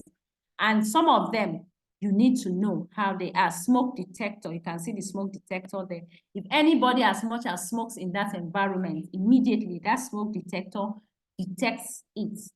And that's why you see some organizations, if you are someone that smokes, they'll tell you, please, they'll give a place they'll say, do not smoke. No smoking is always in strategic places in some organizations. So you know that no matter how addicted you are to smoking, you will not smoke them.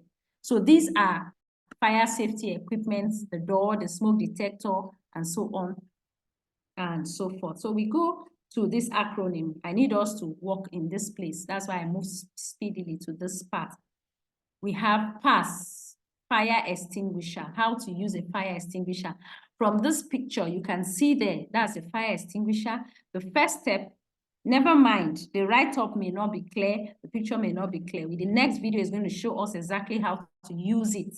I had to give you this picture and also give a video so that you can see it practically, how it is used, because I'm very particular about it, so that in case you can even train your colleagues or your family on how to use the one at home. You can do a lot of trainings with this.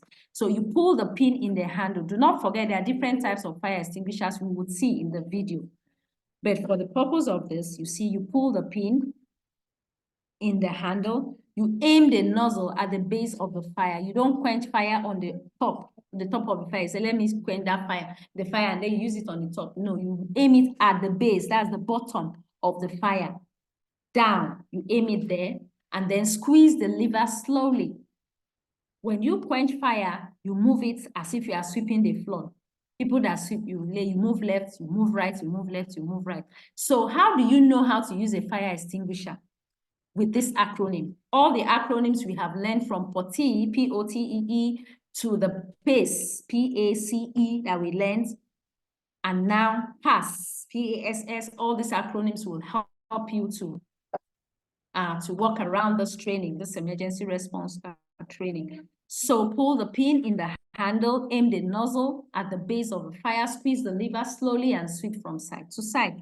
That is how to use a fire extinguisher. So P is for pull. You have to pull the pin first. A is for aim. S is for squeeze. And then S is for sweep. So anywhere in the world, to Canada, to UK, to US, this is the acronym that is used when we talk about fire extinguishers. So let us see, because our time is moving very fast, let us move to the next video.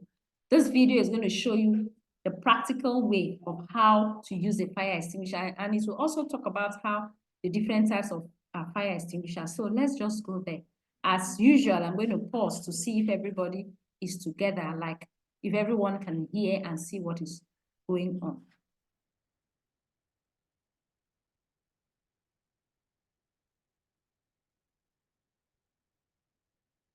Okay. Fire extinguishers are an important part of any home fire escape plan. They can save lives and property by putting out a small fire or suppressing it until the fire department arrives. Hello. Fine. Are we together? Please, is it clear and loud enough? Yes, Yes, okay. ma'am. Audio is clear.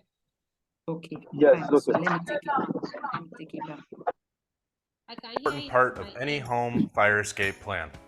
They can save lives and property by putting out a small fire or suppressing it until the fire department arrives. Hello, I'm Fire Engineer Kevin Shriver with the San Jose Fire Department. And in this video, I'm going to go over how to properly select, use, maintain, and dispose of a fire extinguisher. Let's get started. There are 5 common types of fire extinguishers. These are labeled using standard letter or picture symbols that correlate to the type of fire they are designed for. A multi-purpose extinguisher rated A, B, C is recommended for home use. If you're purchasing one for a business, consider what class of fire your business may encounter using this chart.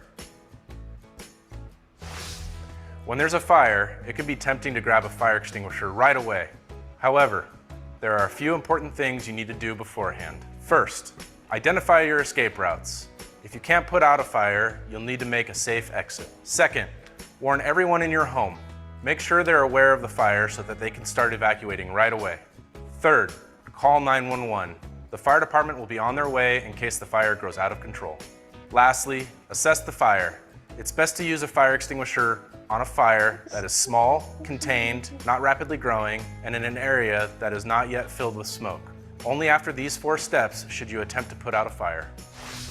Now let's go over how to properly use a fire extinguisher. Once you've assessed the fire and determined that it can be put out with an extinguisher, you want to first grab your extinguisher. Stand back 6 to 8 feet and face the fire. Remember to keep your back towards the exit you previously identified, just in case you need to make a safe exit. So now you're ready to discharge the fire extinguisher using the PASS acronym. Keeping the nozzle pointed away from you, you want to pull the pin by twisting, releasing the locking mechanism, and pulling the pin out. Aim low. Point the nozzle of the extinguisher at the base of the fire. Squeeze the lever slowly and evenly. Sweep the nozzle from side to side. Once the fire is out, or if you're unable to extinguish the fire, leave the scene, find safety, and call 911 immediately if you haven't done so. To ensure your fire extinguishers are in proper working order when you need it the most, you should briefly inspect the fire extinguisher at least once a month. Make sure the can, hoses, and nozzles aren't damaged, dented, or rusted. Check that the pressure gauge is in the green zone. For maximum protection, it's also important to think about the number and placement of fire extinguishers in your home. We recommend you identify the rooms in your home that pose greater fire risks and place fire extinguishers in these key locations. For example, consider putting them in the kitchen, each floor of your home, garage, laundry room, and patio. Just make sure they're easily accessible to adults who know how to operate them, but kept out of reach of children. Once you've used a fire extinguisher, you should either dispose of it or refill it. Not all fire extinguishers are refillable, so you'll have to read the instruction manual for your particular model. Your fire extinguishers should only be recharged by a certified fire equipment dealer or a fire protection company. Otherwise, you can dispose of a fire extinguisher through the County of Santa Clara's Household Hazardous Waste Program. Visit hhw.org or call 408-299-7300 for more information. Okay. Thank you so much. I don't know if that video was very clear and we're able to learn from it. Yes, ma'am. Yes, ma'am. Yes, it's very clear. Very clear. Okay, now in Nigeria, there's something I want to correct there, please. In Nigeria, it's not a 911. If you need to get emergency number like the 911 we have outside, it's 112. When you call 112, that's emergency number. You'll be able to reach out to the firefighters or any emergency situation would be handled. So pardon the 911, it's because that is really related to outside, you know, outside our own Nigeria. So, but in Nigeria, that's you and I, at any point there is an emergency, just call 112. Now, there are different types of fire extinguishers. And the main one is that type that has the ABC that man showed you. They are the ones that deal with chemical, when there is a chemical fire resulting from chemical chemical spill. There is a fire extinguisher you use for that. There are different types of fire extinguishers. If you want to look at that, it's all encompassing. It's very broad. But at least the major ones that I trust we have been seeing, the one that is very common is the one that has the ABC. But take note that every fire extinguisher you see, what it is used for is always on the body of the fire extinguisher. Just as that man showed you, there are always papers that are there. There are always directions. They always write things there. So you see the kind of fire extinguisher that is there and what it can be used for. It is always on the body of the fire extinguisher. So like he said, every home should have fire extinguishers, not even one. So that, and people should know how to use it. So that if there's a little fire and you, daddy or mommy that is in this training, you are not in the house, at least an adult child should be able to use that. An adult, take note of adult, not a child, you know, playing with it. And it should be kept out of the reach of children, just as we have been told there. So that's practically how to use a fire extinguisher. This material is going to be yours. So the videos are already incorporated in them. So at any time when you are less busy, since today is a busy day and people are still at work, you can take your time and go and study it. You play it and watch and then ask any question. What I like about MJB, at any point you have any question, thank God we have, how do I put it? We have the group, registered participants group, which I know MJB, I don't think they are just going to close that. You know, if you have any questions or you have any contributions, I am open to learning, like I said, and open to criticism. So, and I go through that page because I'm there, like I'm a member of that particular group. So whatever you drop, just like the slide share I saw, fine. Whatever you drop there, any question, MJB can and would be able to get to me at any time if there's any need for that. So now let's look at the next one, which is fire emergency still continued. We cannot overflock it, but the need for us to be fire conscious, like to have the knowledge of how to handle fires, cannot be overemphasized, because the rate at which we've been having fire outbreaks is alarming. So everybody you have to have this knowledge at your fingertips. Get ready for emergency evacuation if it becomes uncontrollable. We've said that already. Proceed to the muster points. We talked about the muster points. Then muster point checkers. This is where I need to pause a little. When you are asked if there is a fire and people are directed to the muster point, the next thing that follows is a roll call.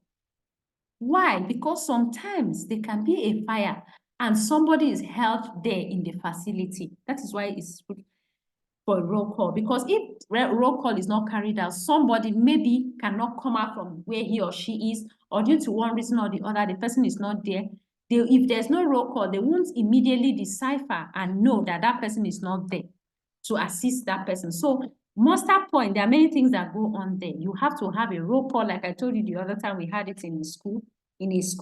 The teachers had to call out their children immediately. We had to ensure, how many are you? 22? Call. Okay, this class 22, they are okay. This class 15, they are complete, and so on. Peradventure, there's any class that maybe they are 16, and one person, especially, you know, like a school, like I told you, one person had to go to use the restroom.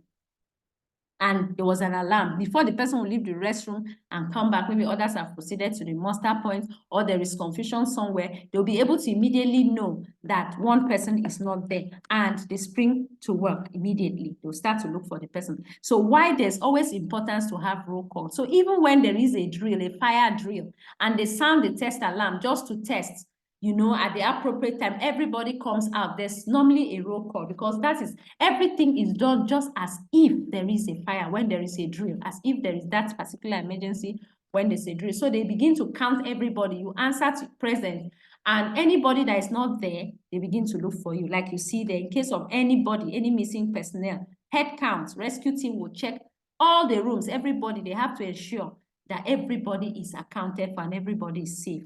Then, in case of injury, remember the need for you to be first aid compliant cannot be overemphasized, because you have to give first aid in case there's any injury. Then the first aiders spring into action immediately while they've placed the call already for paramedics or the person to be rushed out there. Even when the person is moving out, you have to still give first aid, because first aid is to help to prolong the person's life, help to reduce the case from getting worse, help to keep the person in one piece until medical practitioners come. And as a first aider, the final bus stop is to hand over your casualty to a medical practitioner. If you don't do that, you have not completed the cycle of your job. For instance, you are giving first aid, like we saw that video in the medical emergency. They were there trying to render first aid, CPR, cardiopulmonary resuscitation, and using the ADE machine on the person. At the finally, you see the paramedics arrive, and they still had to explain, okay, I did this, what did you do? I did this, and so on to the paramedics, so that they can take it off from there. So that is very, very important for us to note. We have already talked about this. So these are some of the fire safety signs that we have. Remember, we had the other ones. These ones are peculiar to fire. Fire safety signs, fire exits. You have to have a fire exit. In case there's fire, this is the exit. You understand? In case of emergency, you can see like the green one there. In case of emergency, break the glass immediately. Or the firefighters come in, the fire is too much and nobody can combat it, they can break the glass. And take note, when I didn't know about fires and I didn't know about emergency response so many years ago, I I asked myself this question because there was a fire and nobody could open the door. It was that serious, you know, because when there is a fire, when fire engulfs in a particular place, it's always difficult to open the door.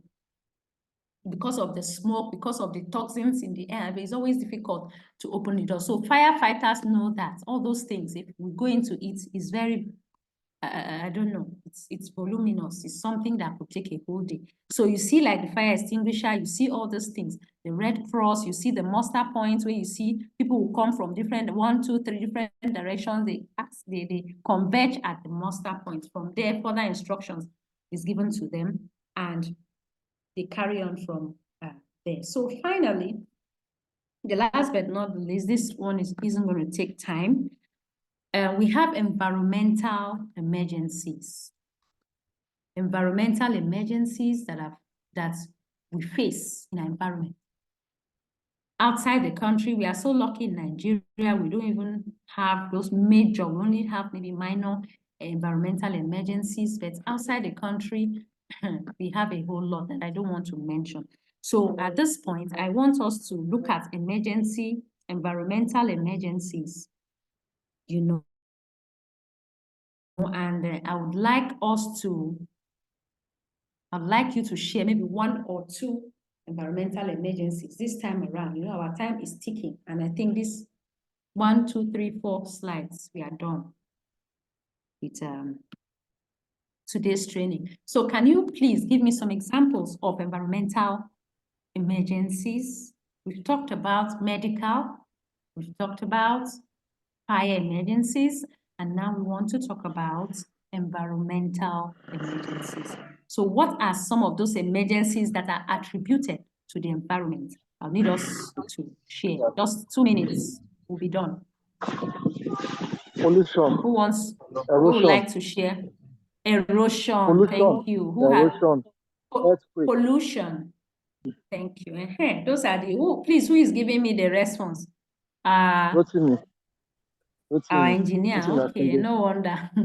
because this one is peculiar to. Okay, thank you so much, engineer, for that. So we have pardon, pharmacist Nene. Flooding. Beautiful. So these ones are big ones. All these other ones we've talked about fire. We talked about these. These ones are the ones that are easily. When we talk about erosion, we talk about tornado. We talk about hurricanes. God is so faithful to us in this part.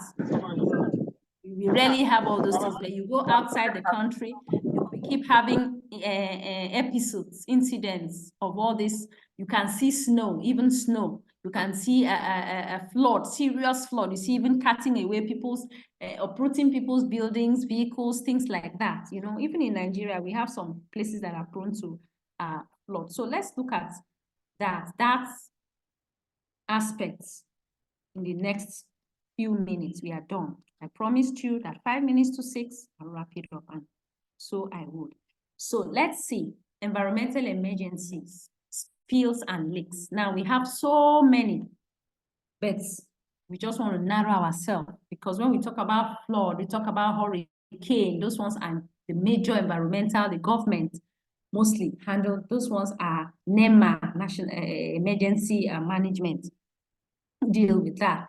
But for spills, for instance, you are working in a factory and you have chemical spills or something. What are you expected to do? You shout, spill, because at that point, if you shout, the major reason of shouting is to get attention, is call for action. There is a spill, you shout, spill, spill, so that even the person walking in front of you, mostly in construction sites, mostly in chemical places where like oil and gas setting, where we deal with chemicals, those are the areas that we really used to have all those type of leakages, you know, spills. We even have oil spill, where I come from, we are affected by that oil spill. You know, the roofs of houses are being cut into pieces. You just see the roofs will just be breaking off because they're affected by that toxins that emanates from the oil spill, and so on and so forth. So you shout to attract workers around. You identify the place where that spill is and try to stop the sources of the leakages. This one, it will be more relatable with our engineer folk, because you really understand. I am not an engineer, but I know that there are things that could be done when there are leakages. So you as an emergency responder, being that you are not a professional in that particular knowing what to do, but you can still take steps. Call the HSE, that's the Health, Safety and Environmental Officer on emergency channel. You can call the 112. Of course, someone will be there to attend to you. You clean up the spill and you make your report. If it's just a minor spill, you clean it and you make your report. And what I always advise, that one, emergency responders, at any point in time, whatever you do, ensure that you make a report. Ensure that you report what you have, the steps that you have taken, you report. If there is a spill, the essence of doing that is so that it does not go out of hand. In an oil and gas setting, we have people that work with spill. We have people that do all those work, so they know exactly what to do. But once you raise, you make it known, like you shout spill, or you attract people around, workers around, the necessary quarters will spring into action. Do you see why I said, I emphasize that training, without training, nothing can be achieved. Without practice, nothing can be achieved. Because when something happens and you don't train the person, maybe there's a spill now or there's a leakage, and people just are just there, they don't know what to do. There's a spill, there's a leakage. What do? We don't know what to do. At any point there is an emergency and the people around don't know what to do, it always turns out wrong. Even if it's a medical emergency, people around there don't know what to do. It is bad. In a house, even in a family, imagine maybe 12 o'clock in the midnight, something happens. Okay, I just want to take 1 minute to tell you something. Some years ago, so many years ago, I lost my grandmother. Maybe you will ask yourself why I'm very particular about CPR first aid. I keep saying it. There's a reason. I'm passionate. That's what took me into becoming an international Red Crosser, to belong to the International Red Cross. My grandmother had an issue in the middle of the night. She used to have a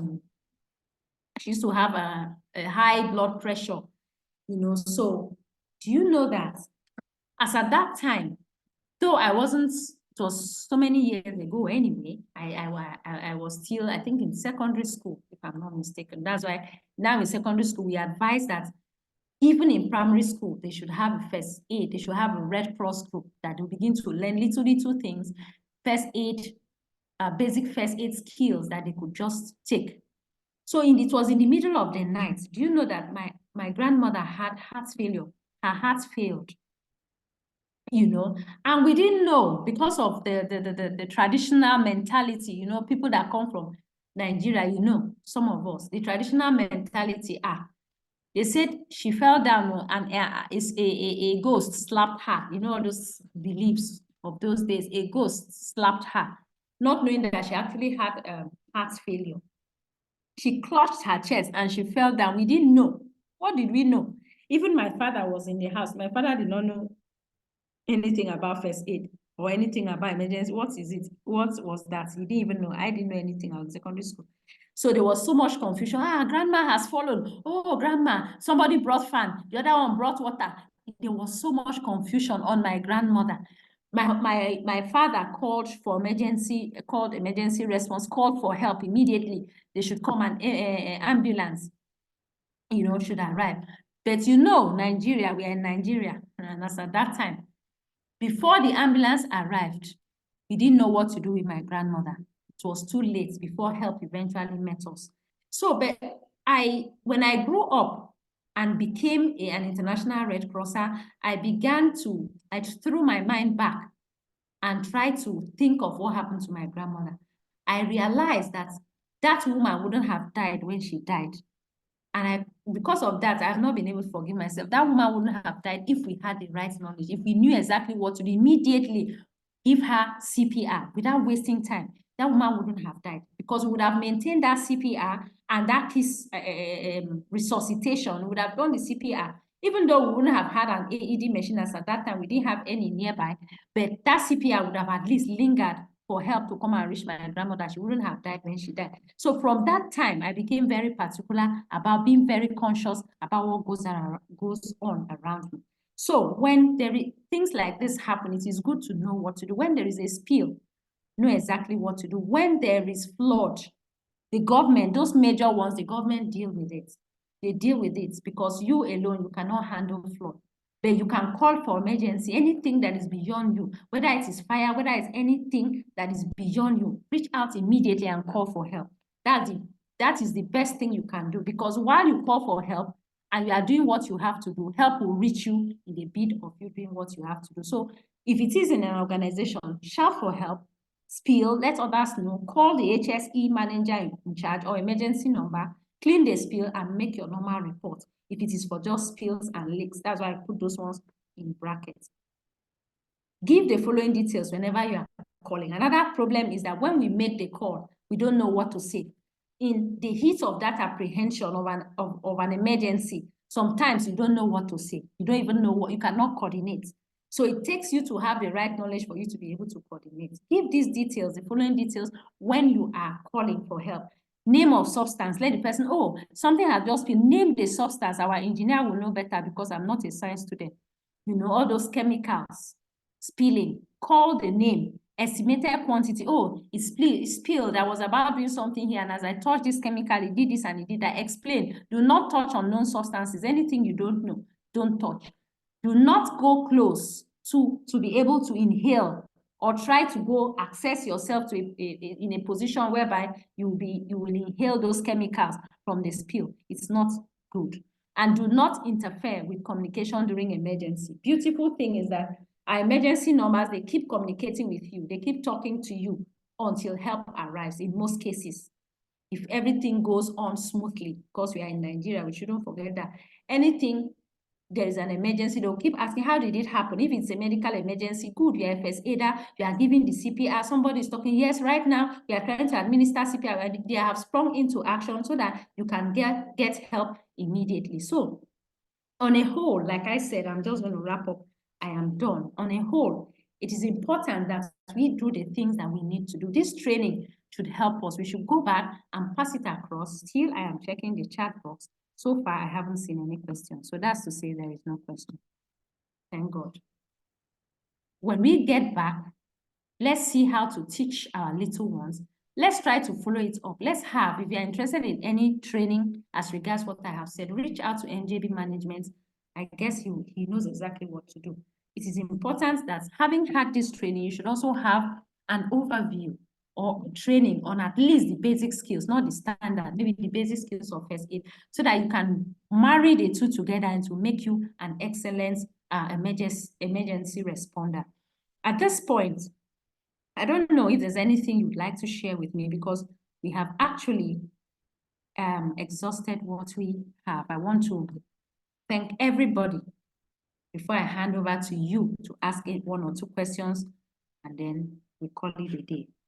Thank God I was able to hit with time. So on the whole, I want to say thank you to you. I want to thank everybody. I have learned from you. Thank you so much, Engineer Rotimi. Thank you, Pharmacist Nene, and Pharmacist Fam Hassan, Fam Alex, Fam Nuruddin. I'm just seeing Pharmacist Nuruddin. I don't know if he's a pharmacist. I'm just seeing you now. Perhaps you weren't with us earlier. Hello. Hi. Nuruddin. Yeah. Nuruddin. Hello, are you with us? Nuruddin.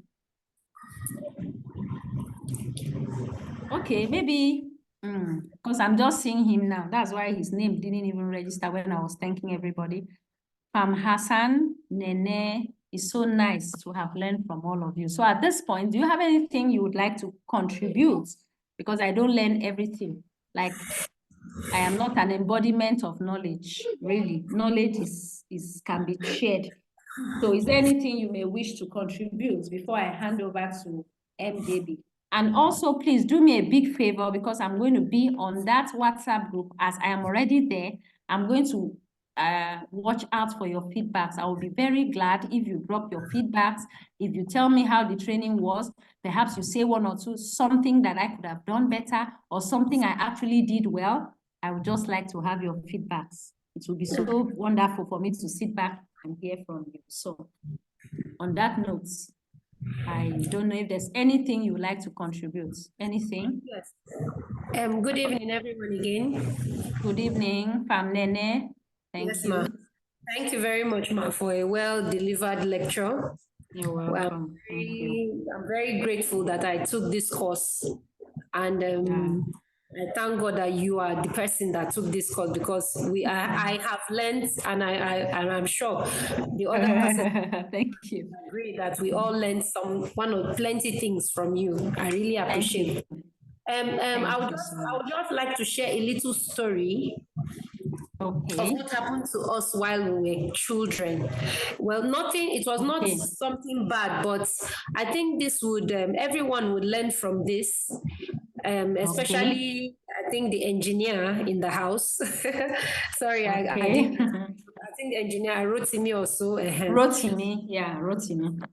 Okay, like when we were in primary school, that was years ago. My dad is also an engineer, and I think one of these came back from a fire drill training, because most times in companies they give them training on what to do when there's a fire outbreak and everything. And I remember, I think we were in primary school, so when he came home, although as children, anytime your father is always, your father is like, we while growing up, our father was, he played with us. So whenever he comes to teach you something serious, as children, so he came back from one of these fire training and decided to teach us what they taught them. And he said, I'm the eldest of 5. So getting all my younger ones together and sitting down to listen to our father talk.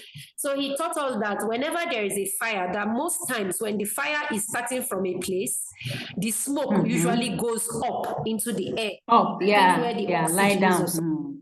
Of course, yes, I said so when we read.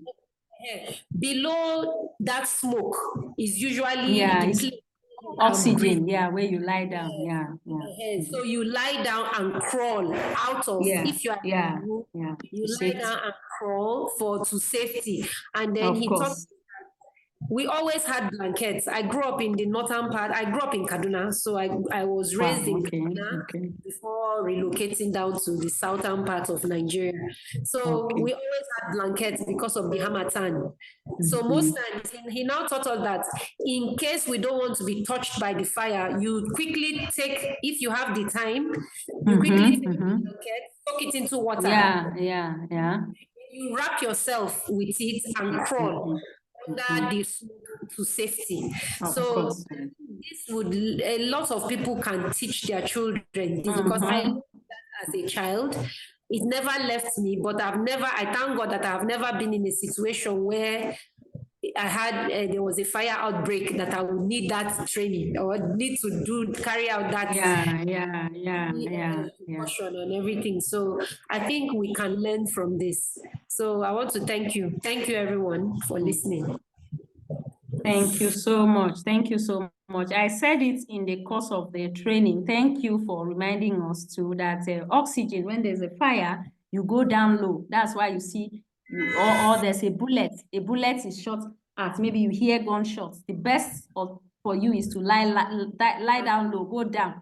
The reason is so that the bullet is always up, as in a range. So when you are down, the impact of the bullet will not be severe, even if it gets to you. So that's, your daddy did a very good job. He did a very good work. That's good.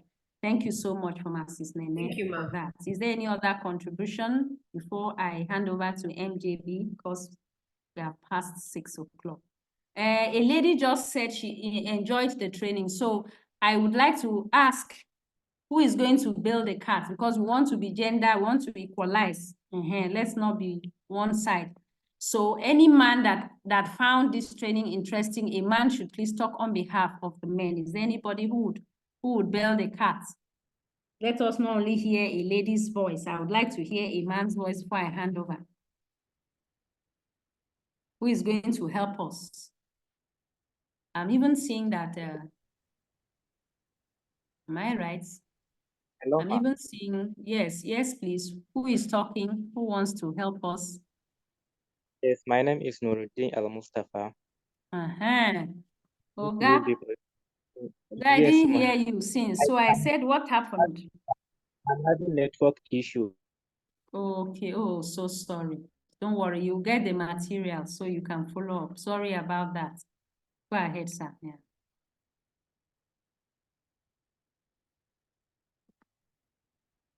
Hello, Mr. Mustafa. Okay, I think we have lost him. I cannot Hello. hear. Okay. As he rightly said, it's Alex that is talking. As he rightly said, maybe it's due to the talk. But but actually,